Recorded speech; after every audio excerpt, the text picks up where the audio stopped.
Hey folks, welcome back to Horsepen Ranch. October is here, fall's in the air, and we're gonna make some fried deer, backstrap, and tenderloin, so stay tuned.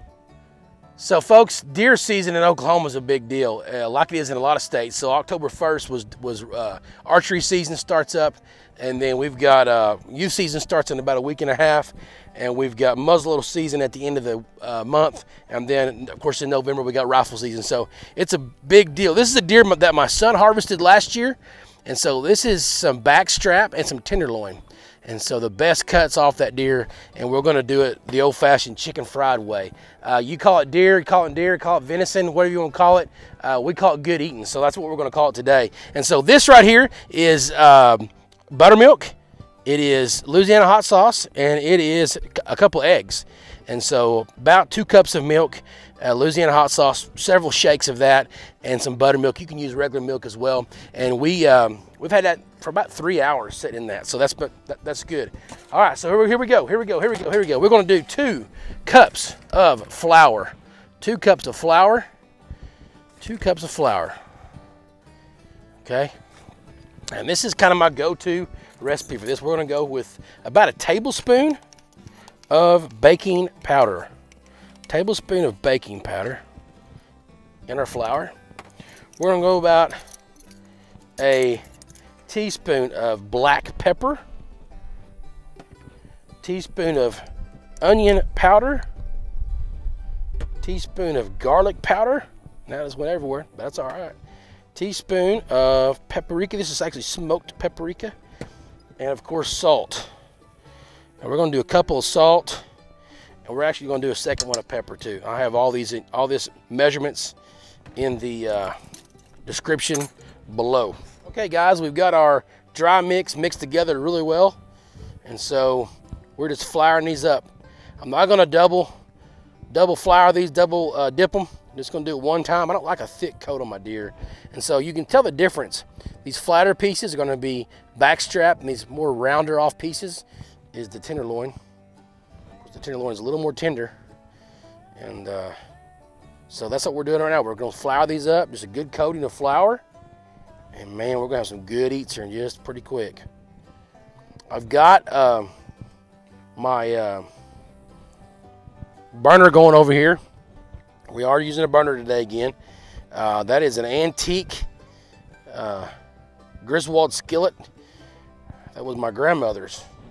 She got it as a wedding present back in the early 1940s. And so I ended up with it, and we use it all the time on the chuck wagon, in the house, wherever we can. It is awesome and smooth, non-stick, good skillet. So cast iron, non-stick skillet.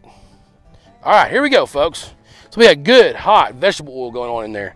And so what we're gonna do now, our hands already got crowded up. We're gonna take this right here. We're gonna lay that gently right there. Gently right there. Another gently. Another gently. We're gonna load this up good.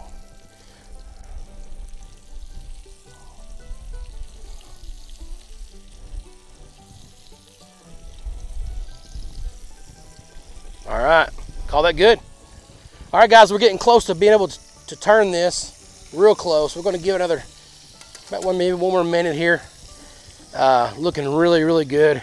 And so a quick tip for you, after you harvest your deer, if you dress it out yourself, be sure when you cut that backstrap off and tenderloin off, there's that silver membrane. You want to make sure that you get off there, and that's very important. That keeps it, that's a tough membrane on the outside of that backstrap, and so you want to make sure that you get that off, and that kind of makes it for sure tender and no toughness on the outside. So we're going to go ahead and start turning these over. And oh yeah, oh man, look at that right there. I do chicken fried steak a lot deep fried, and I usually double baptize them. I usually double dip them from flour to, I'm sorry, from your wet ingredients to flour, back to wet, back to flour. I don't do that with deer. I don't like a big thick coating on my deer. Just never really have. And man, that's really going to be really nice. Also, I like to use tongs instead of forks. I mean, fork you start stabbing things and you're trying to turn this good stuff, it can really tear off a lot of your breading. All right, another minute or two and we're done.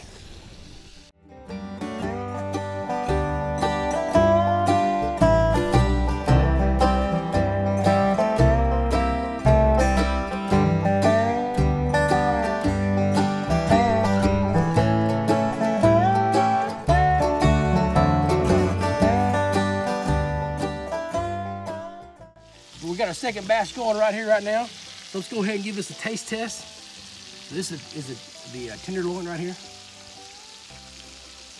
Oh yeah, so good, so good. Let's try them. Little backstrap too. Oh yeah, does not get any better. So guys, thank you so much for watching our videos. I just can't. I can't thank you enough. I get tons of compliments. Big shout out to my son, Grady. He harvested this deer and he's behind the camera right now and he's a big help to me. He's always helped me with editing and of course he does all the filming and is really creative with all this. So again, we thank you so much for watching. Hey, try this at home. I hope you deer hunt. If you don't, man, I guess you can probably buy it somewhere. We've always just shot our own deers around here in Oklahoma, but man, it's hard to beat it. It's hard to beat. Right when you harvest one, field dress that thing, and of course check it in. Always check it in. Always do it legally, right? And fry that dude up right there at the campfire. And so it's hard to beat. Had it this way for years. It's been an old family recipe, pretty basic, but it's really felt like, hey, it's October. We need to share a deer recipe. So thanks again for watching. Again, we really appreciate it. If you haven't subscribed, please subscribe and please like this video and tell your friends about us. Thanks for watching on Horse Pen Ranch.